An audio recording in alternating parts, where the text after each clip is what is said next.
हरि अनंत हरि कथा अनंत। भगवान श्री हरि के जितने रूप हैं, जितने नाम हैं, उतनी ही उनके बारे में कथाएं हैं। और आज मैं आपको भगवान श्री कृष्ण के उस वक्त की कथा सुनाने जा रही हूँ। आप सबने सुना होगा कि भगवान श्री कृष्ण के चरणों में एक तीर लगा और वो व्यक्ति गमन करे। ये जगह सौराष्ट्र सोमनाथन के बगल में प्रभास पाटन, जिसको भालू का तीर, भल्ली का तीर और भालक तीर के नाम से भी जाना जाता है, वहाँ पर है। आज भी वहाँ पर वो स्थान बना हुआ है जहाँ भगवान श्री कृष्ण विश्राम कर रहे थे और उनके चरणों में तीर लगा। उसी के बगल में एक स्थान है जहाँ भगवान बलराम शेषनाग का रूप धर के समुद्र में या पाताल में समा गए।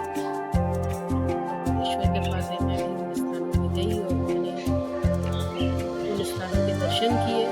वहाँ पे एक शिलालेख पे लिखा हुआ भी है कि आज की तिथि के हिसाब से कौन सी वो तारीख है जब भगवान का गमन हुआ।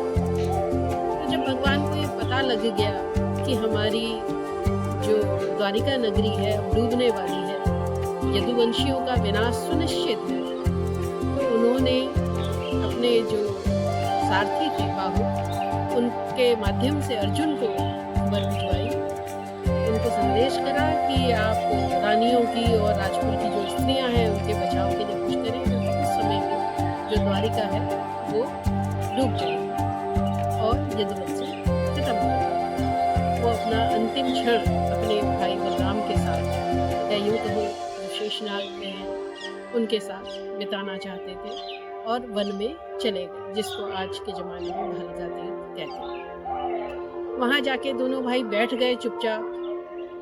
भगवान श्री कृष्ण ने देखा कि भगवान बलराम एक पेड़ के सहारे बैठे हुए हैं और बिल्कुल शांत हैं।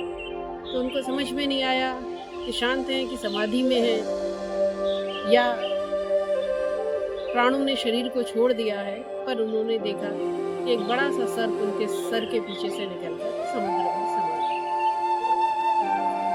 तभी थोड़ी देर बाद उनको अपने पैरों के तलवों में पीड़ा महसूस हुई और जब उन्होंने अपने तलवों में देखा तो एक बाण उनके तलवों में लगा हुआ। तो जब वो बाण उनके तलवों में लगा तो थोड़ी देर में भागता हुआ एक जो व्याघ्र था, शिकारी था, वो वहाँ आया और जब उसने देखा कि ये तो किसी के पैरों में लग गया तो वो क्षमा मांगने लगा भगवान के चरणों में गिर के। और उसने कहा कि राजन, मुझसे बहुत बड़ी गलती हो गई और मैंने आखेट के लिए निकला, पर गलती से हिरन समझ के तो मैंने आपके चरणों पे बाण लगा दिया। तो भगवान ने उससे कहा, ऐसा होना ही मैंने भी एक बार छिप कर बाण मारा। तो तुम्हारा नाम क्या है? तो उसने बताया कि मेरा नाम जरा है। जरा की कथा भी एक बार आपको बताएंगे। जरा को बहुत पहले ही ये स्वप्न हो गया था और 10 साल तक उसने अपना तुणीर उठाया नहीं था, क्योंकि उसको पता लग गया था कि उसके हाथ में किसी की हत्या वध।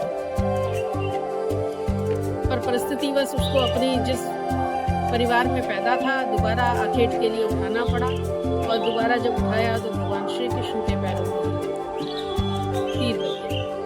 तो वो बड़ा कहने लगा तो भगवान श्री कृष्ण ने कहा कि मैं कोई राजन नहीं हूँ, मैं वासुदेव और देवकी का पुत्र कृष्ण हूँ। जैसे ही जरा ने ये जाना उसको और ज़्यादा दुख हो गया कि इस पृथ्वी पर जिसको सब भगवान मानते हैं, साक्षात भगवान मानते हैं, मैंने उनके पैरों में तीर लिया।